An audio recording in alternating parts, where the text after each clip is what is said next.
Hi, my name is Vincent Encomio. I'm the Florida Sea Grant Extension Agent for Martin and St. Lucie counties, and I'd like to talk to you about one of my favorite seafoods, oysters. Right here. And today I'm going to cover oysters on the half shell and a very simple but classic mignonette sauce. It's perfect for raw oysters. So just to tell you a little bit about myself and oysters, I've been studying oysters for quite some time. I've enjoyed doing research on them. I love doing restoration work on them. That's something I've been heavily involved in the last several years. I love educating people about oysters, but more than anything, I love to eat oysters. So I'm gonna hope, and I hope that you will too after seeing this video. And I'm gonna go through how to shuck an oyster and make a nice little mignonette sauce. So this is the eastern oyster. It's our common oyster that's found along the eastern seaboard of North America. They're found all the way from Canada throughout the Gulf of Mexico, and form a very important fishery within North America, as oysters are important throughout the world as a food item. They are known as a bivalve mollusk. Bivalve meaning they have two shells. The top shell here, or the right valve, and the bottom shell, or the left valve. And in North America, the eastern oyster forms extensive reefs. And that makes it a very important species ecologically. They are a keystone species upon which many other species depend.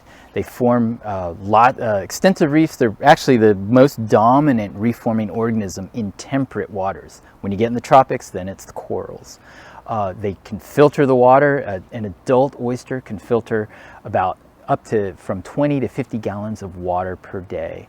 They estimate in the 1600s that when John Smith sailed into the Chesapeake Bay, the oyster populations there were so numerous they could filter the entire volume of the bay in less than a week. But now it takes much longer than that. Oyster populations, not just here in North America, but throughout the world, are very imperiled. They're a fraction of what they once were. But the good news about that is many people across the world are working very hard to restore oyster populations, not just for the fishery importance, and they are very important as a fishery, but also for the ecological benefits they provide the environment and ultimately us as well. So first thing I want to cover is how to shuck an oyster. As we are all stuck at home, and if you want to eat oysters, you can't go to your favorite raw bar, you can't go to your favorite restaurant, got to learn how to shuck an oyster. So first things first, safety first. So I always recommend using a sturdy glove. This is actually a cut-proof glove that's used in kitchens. Any work glove would do, any sturdy work glove would work. You can also use a towel to hold the oyster. That's another technique that's quite commonly used to protect yourself. But most important thing, always practice safe shucking. Wear a glove. Use protection. So I'm going to start with this oyster here. One thing I wanted to point out is that I've got two different kinds of oysters. They're both the eastern oyster, but one oyster is, these are wild-caught oysters. These are these are fish from the Gulf of Mexico. And these are farmed oysters from, these are actually on the East Coast, on the Atlantic coast of Florida. Both of these are from Florida, one from the Gulf and wild, one from the Atlantic and farmed. So the first thing you're going to notice is the difference in size. The wild oysters are much bigger. Those have been in the water a lot longer.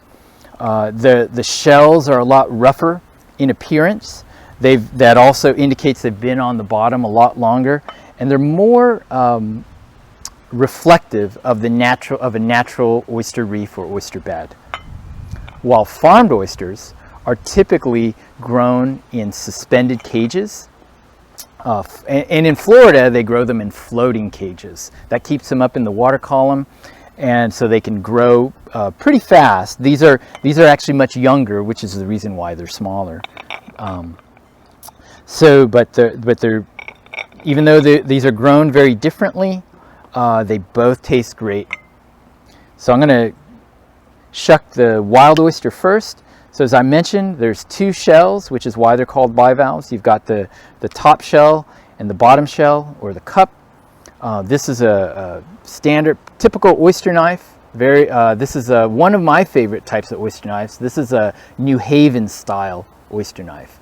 And one thing that's unique about the New Haven style oyster knife is that curved end, that curved tip. And I'll show you what that's used for in just a second.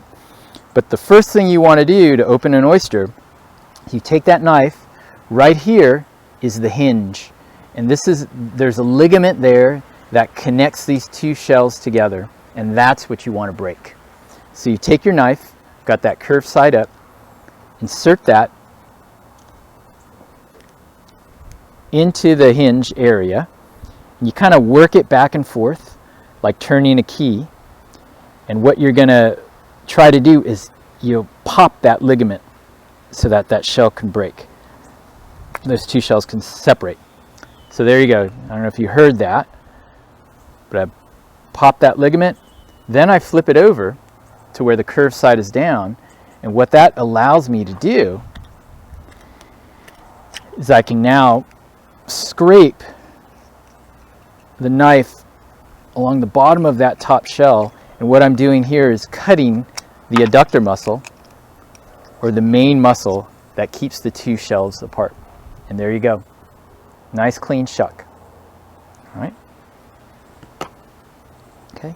And then flip the knife back over this way and run it along the bottom to cut the muscle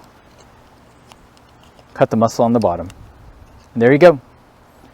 Nice shucked raw half-shell oyster. All right. Okay. So now I'll shuck the farmed oyster. Also occasionally wipe the blade off on your glove or a towel just to keep that grit from getting into the meat of the oyster. So again, insert the knife right at the hinge. You want to twist that.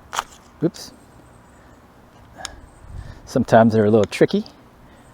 There we go. You need to pop that ligament. Try to keep the oyster as level as possible, because what you don't want to happen is you don't want to lose the liquid that's inside the shell, or the liquor, because that's a lot of flavor right there. Oops. There we go. Again, cut the muscle on the bottom. There we go. Beautiful little oyster. All right. Okay. So the next thing I'm going to do is make the sauce. It's pretty easy. All it is about a 1/4 cup of vinegar. Your favorite vinegar, you can use any kind of vinegar you want. In this case, I'm using a champagne vinegar.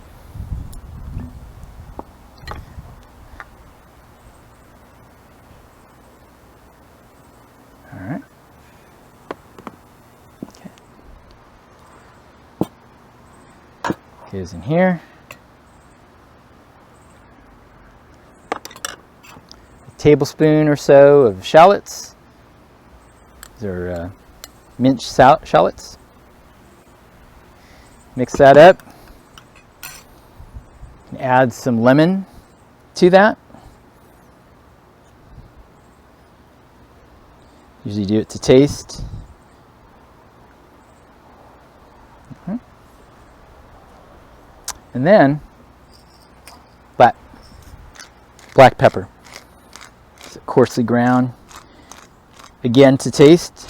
I like to put a lot of pepper in there. It's a nice contrast with the vinegar.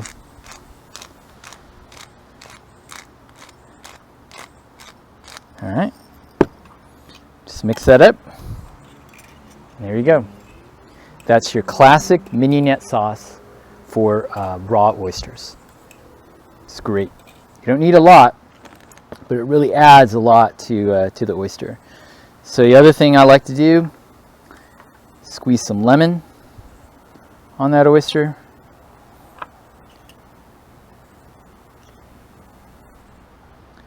Just a little bit of that sauce. There we go. Oh, Fantastic. So one thing, always too, I mentioned restoration programs throughout the country. A lot of those restoration programs utilize old oyster shell to create new reefs. So that's something that you can get behind too in your area. If they have oysters, they probably, hopefully, have a shell recycling program in your area. Give those shells back to that program. They'll use those shells to restore oysters in your local area. All right. So oysters are, aside from tasting fantastic, they're a great food. They're really good for your health. They are incredibly high in zinc. One of basically the highest food, the highest zinc content of any food. So, and zinc is really important. It's been shown to help modulate the immune response, which improves our response to infection. The other aspect of other nutritional benefits is they're very high in vitamin B12, about 3 times the daily recommended allowance for vitamin B12. High in omega-3 fatty acids. So a dash of lemon juice on an oyster, zinc plus vitamin C, it's the perfect natural immune booster.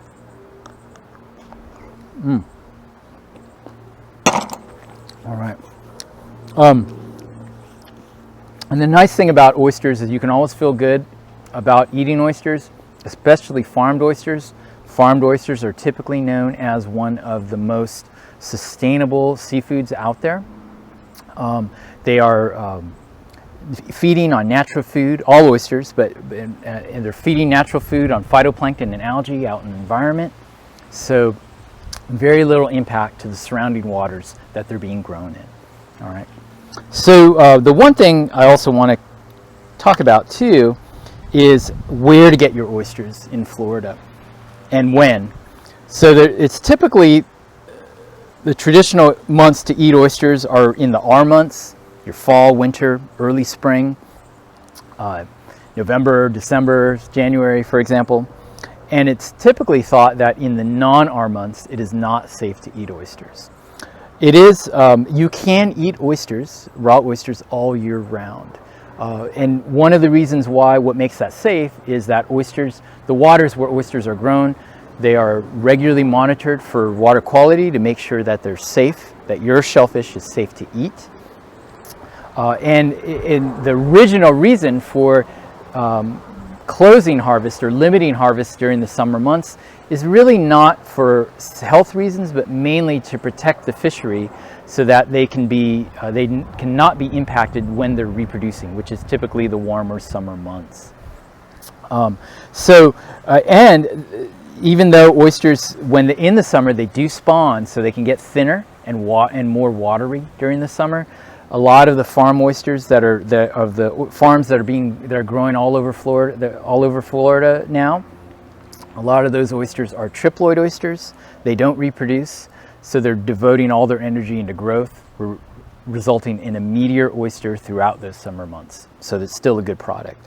That being said, in warmer months, you can have a higher risk of bad water, less good water quality. So you always want to make sure that you're buying oysters from areas where they're approved areas.